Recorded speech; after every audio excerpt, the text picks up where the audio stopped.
Welcome to Ask the CEO, the show that tries to go inside the C-suite and see what the journey was to the CEO position and what it's like running their companies every day. Today we have a very dynamic CEO, Karen Tenenbaum. She's the Long Island tax attorney. Our company is Tenenbaum Law PC. She's worked on major accounting firms. She's worked with many of the government agencies. She's an advisor, a consultant. She's had her firm since 1996. She's much in demand as a speaker, a contributor, panelist, and a presenter. She's very dynamic. She's very personable, and she's a dear friend of mine. So let's welcome Karen Tenenbaum. Welcome to the show, Karen. Thank you.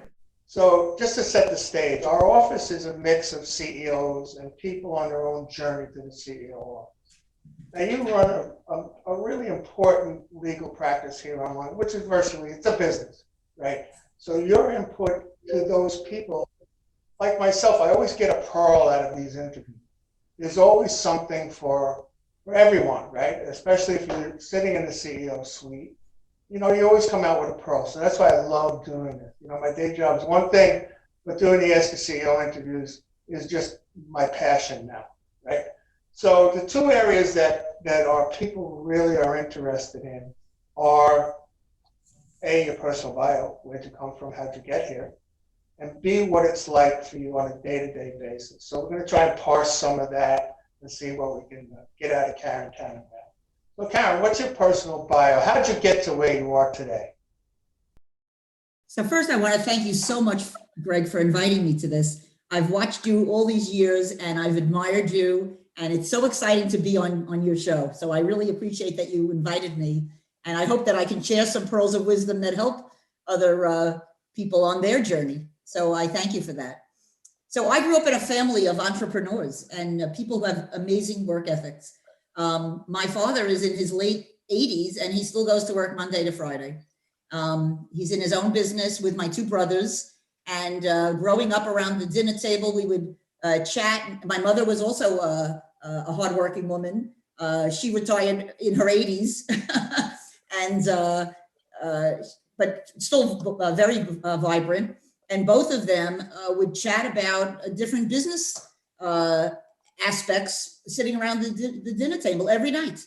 So I always heard about marketing and sales and collection issues and personnel, employees, all those kinds of things. So I always knew that I would be involved somehow in a business, either helping others as an accountant or an attorney, or in my own business. And here I've merged it all. So I'm both a CPA and an attorney. I have a law firm, and I help small businesses and individuals. So it really put it all together. I have to say that. I interviewed a CEO from a company in British Columbia who is involved in the laboratory side of healthcare. And she pretty much had the same scenario. Her mom and dad worked for Corning, right? And they would talk about the problems they had. One was in HR, the other one was in sales development. And they would have this whole business conversation over the dinner table. And she said, I just absorbed it all, and it gave me a whole different look and mindset of what I needed to do for myself. So that's really interesting that you would say that. And to this day, I still call my parents for business advice as things come up. So I ended up going to 4 years of college for accounting. I majored in accounting. I came right out and went to law school. And because I wanted to be certified as a CPA, licensed as a CPA, I went right into big 8 accounting firms. I'm a Deloitte alum, and what now is a KPMG, although it was many mergers before that. And then I went to Long Island law firms. I started a family. I didn't want to commute anymore into the city. I was going to NYU for my LLM in tax, the law school. And then I said, you know what, when all that is complete, I'm going to do something on Long Island. I went to large law firms on Long Island. I was at Ruskin, Moscow, and I was at Farrell Fritz. And because at that time I was able to network on a regular basis, I started bringing in business. To a big extent, I was bringing in business. And I said, you know what, I could do this on my own. So I started 25 years ago, I started my own firm. I was going to just say that to 25 years, you started your own firm. You built it up considerably. Everybody knows you in our geography, for sure. I don't know if that's a product of you just being so accessible or the firm that you've built, but I enjoy watching all the different things. I can imagine some of the things you've been involved with, the panels and the conferences and all of that stuff. So you bring your skill to the table. You know, you can only get so far with being personable, but then you got to cut the mustard. And you've done that for 25 years. The way you build up a firm and get good results is to really build up a team. I always say you can have it all, you just can't do it all yourself. You need to surround yourself with amazing people. And so I've had a team in my office and out of my office because I've gone to all these networking functions and have been involved in Long Island for over 35 years. I have met unbelievable professionals, accountants, attorneys, financial advisors, marketing people, and everybody has either been a resource to me or referred business to me, or I've been a resource to them. And I think when you have that give and take, you know, you establish a relationship with these people and you trust each other. And I think that's what's so important, especially on Long Island. You know, everybody knows everybody. And so it's really been a wonderful community that I've been in for all these years. I have to say, I love Long Island. So you built this firm. What's the difference? I mean, there's lots and lots of firms on Long Island. Many of them hang a shingle. They say they're this, that, and the other thing, and all across the board, right? They're all experts in every single silo. You're different. You have a focus. Tell me why your firm is different than most. Sure. So I have a niche firm, a boutique law firm. All we handle are IRS and New York State tax issues. So we concentrate on those areas. So over the 25 years, we've really built up some expertise. You're not allowed to say the word expert, I think, as a lawyer. You're not allowed to call yourself an expert. But we've really built up a lot of experience, a lot of knowledge. We know all the players on the federal and on the state level, and we know the path through the forest. So if you have a tax problem, whether it's you're being audited for residency because you have more than one home, or you're being audited for sales tax, or you owe money, let's say, to the federal government and you need an installment agreement, or you need an offer in compromise, or there's an innocent spouse issue, or you're a non-filer, we know the path. We can give you suggestions. We can't guarantee results, but we've gotten some pretty good results in saving money, in giving people some peace and calmness. You know, when you have this kind of problem, it's very stressful. A lot of people don't even open the envelopes when they get a letter from the government. So it's really nice to have somebody on your team that can help you get through this and give you peace of mind as well, and get you a good result. What's the difference in being a practicing attorney, which you still are, and running a firm? Where's the line drawn and how do you manage that? So I was lucky enough to go through a few business programs. Count Me In had a program called Make Mine a Million. They partnered with American Express, and the Goldman Sachs 10,000 Small Businesses program was open to me. And those two programs brought to light that every business, including law firms, are all the same. So they all need you as the leader, the team, marketing, sales, processes and procedures, a good client experience, et cetera, you know, dealing with the financial aspects, the money and the metrics, et cetera, et cetera. And I think that when you realize that all businesses are the same, you learn to run your law firm like a business. So yes, you have to get great results and you have to bring in clients, but it's a business. So we have a dashboard that summarizes the key performance indicators, and we look at it regularly. And I actually just started a program at the Suffolk Bar Association through their Academy of Law on how to run and grow a law firm, a law practice. And we had a speaker last week, a woman who wrote a book, Brooke Lively. She wrote the book, From Panic to Profit, the 6 key figures every law firm needs to know. And what you realize, it's really the same in every business. And so that's important, to get guidance, to have resources, and to, again, get your team together and have somebody in each group managing the sales, the marketing, the money, et cetera. So you and I are both alumni from the Goldman Sachs program. And it's a how do I want to say this? It's a CEO boot camp where they put a mix of CEOs in the same room, and you learn very quickly that no matter what industry you're in, accounting, legal, manufacturing, service, retail, they're all the same. There's little nuances on what you face the customers with, but otherwise they're all the same. And you need to pay attention to the same things across the board. So it's very interesting that we're both alumni of that. Before we go to commercial, though, yeah, it was amazing because it actually helped me, maybe not so much grow the company because we're a slow growth company because it's organic and you can't really do much to push it. You wait for people to come into you. It allowed me to maintain the health of the company no matter what time we were in, no matter where we were in the growth curve.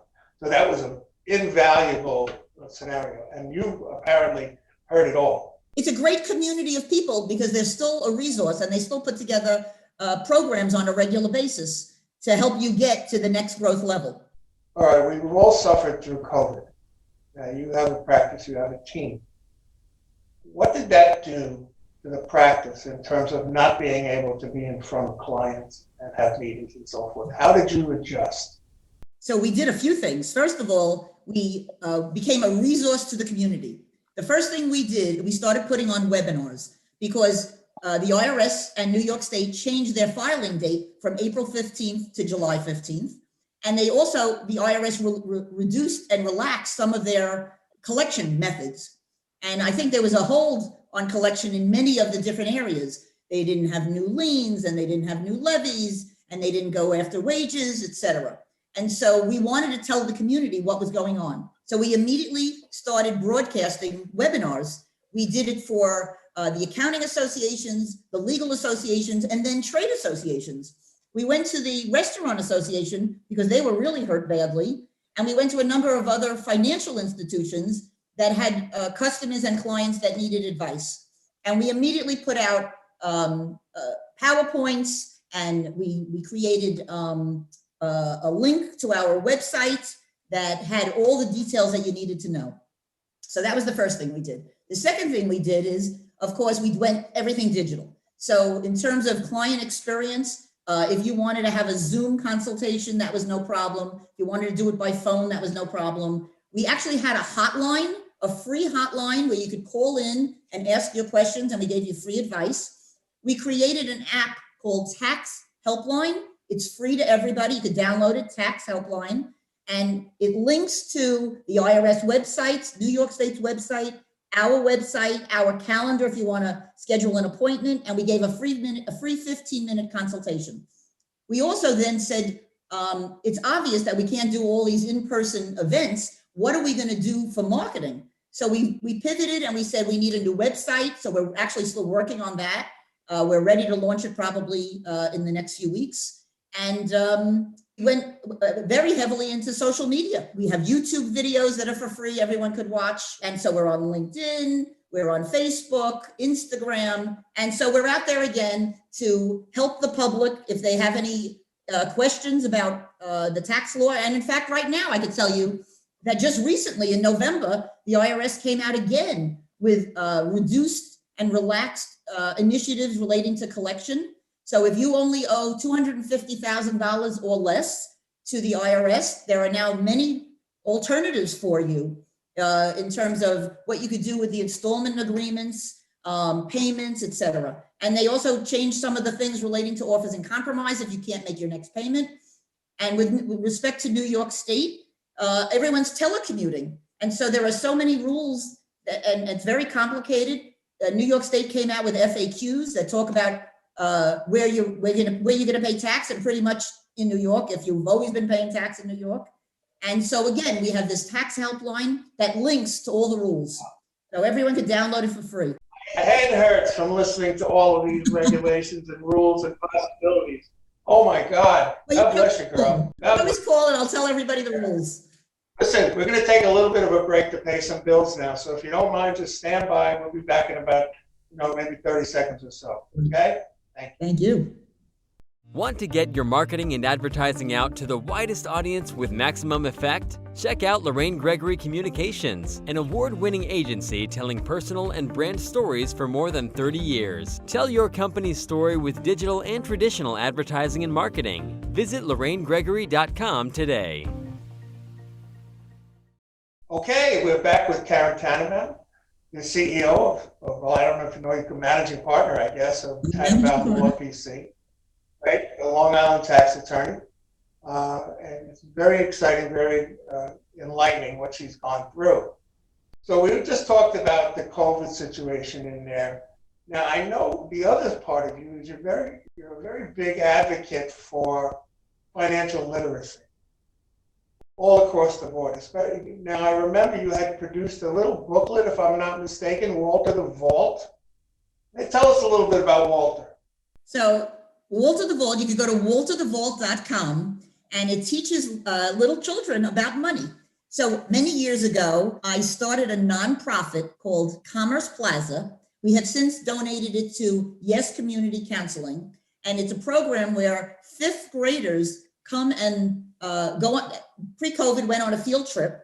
They would learn a curriculum in school, and then they would come on a field trip, and they would run a business, 1 to 10 businesses for the day in a cute little simulated environment. And Capital One donated money every year. IKEA decorated the place, and the kids really get a job and a check, and then they go around shopping. So they're both a business operator and a consumer, and it's really fun to watch the kids. But I also said, how are we going to teach even younger kids about the money?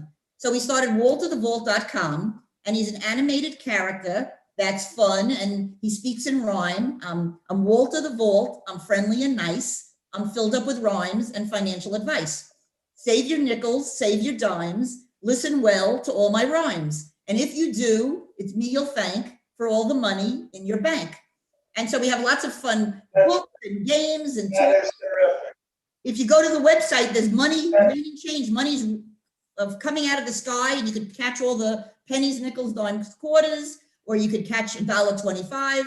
And I was also, because I'm active in all the accounting associations, the New York State Society of CPAs Nassau chapter made me the inaugural chair of their financial literacy committee, and we had a family fair. And we were on now Fox 5, News 12. We were at the Long Island Children's Museum. We've been in Long Island Business News. We've been getting some notoriety. That actually brings up my next question.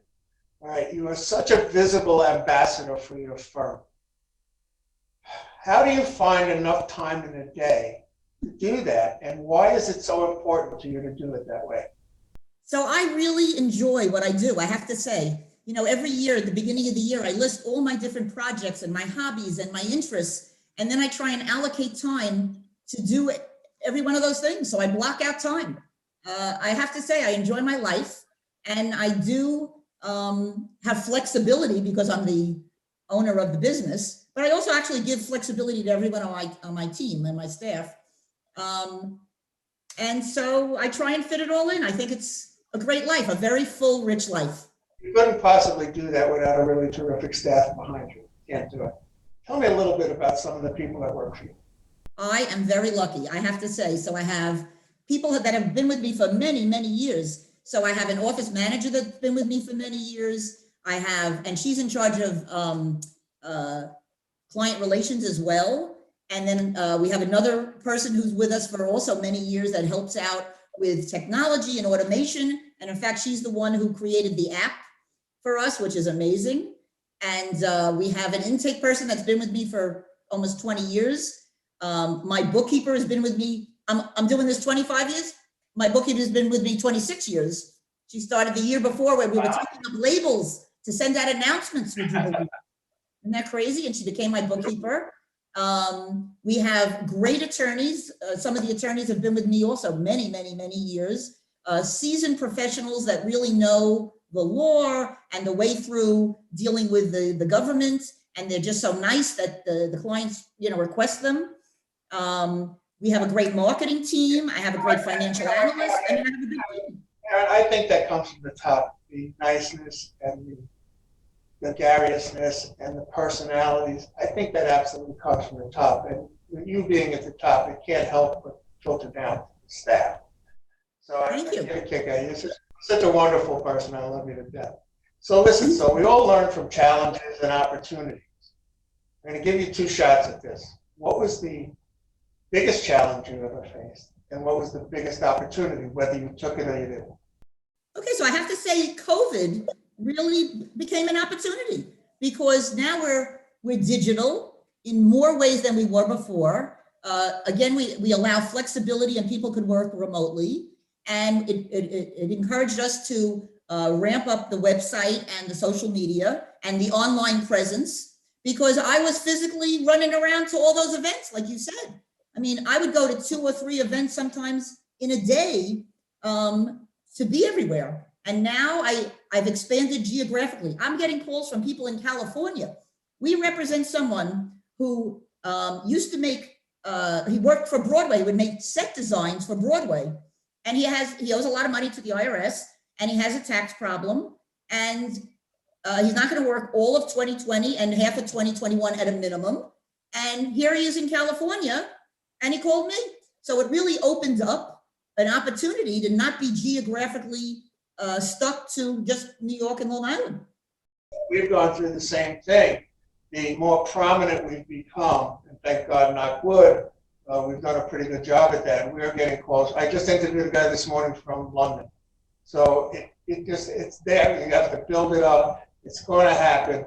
The reputation that you put out, the ability of your firm to do what you say you do, is going to morph itself. So you might be in for a rebrand, because LI Tax Attorney is a little confining. So you might want to think about that. Anyhow, so before I let you go, oh, wait a minute, you didn't give me the opportunity.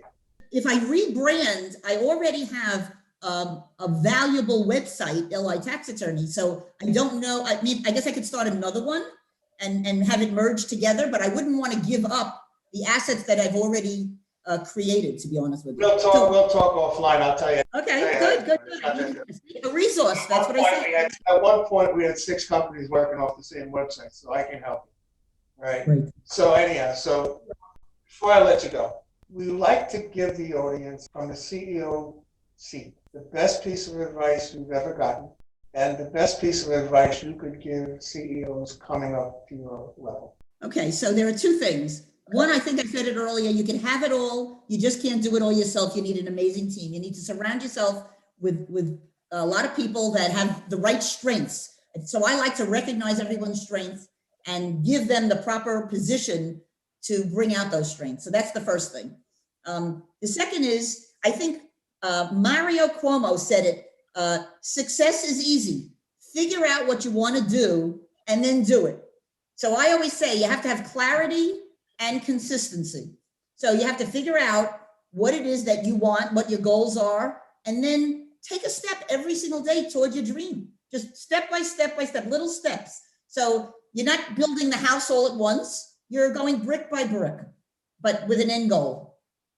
I always say that if you show up every day and work hard, right, you're only responsible for the effort. The result will take care of itself. And it seems like we're on the same page with that. So Karen, I want to thank you so much for being on the show today. Very, very, very enlightening, and your career is just amazing. People should emulate it. And tell the people where they can get a hold of you if they want more information about yourself or about your firm. Sure. So it's Tenenbaum Law, and we're at litaxattorney.com. And I'm Karen Tenenbaum, and you could always call us at 631-465-5000 or download our app, Tax Helpline. Terrific. Thank you, Karen. Thank you so much. Thank you Bye so now. much, Greg. This was wonderful. Thank you. Well, that's a wrap for today, ladies and gentlemen. I hope you enjoyed the conversation with Karen Tenenbaum. We bring CEOs of high quality and caliber on every show. We're global now. We've been interviewing some really cool international CEOs. They all bring something special to the table. So we're asking you that if you liked what you saw, liked what you heard, I would like you to subscribe, like, share. All right, the video version is available on YouTube at Greg's Corner Office channel. The podcasts are available on all the typical and prominent streaming platforms. You can reach me at LorraineGregory.com or Greg, G-R-E-G, at LGCLI.com. So please remember, like, share, and share all as widely as you can. Thank you so much.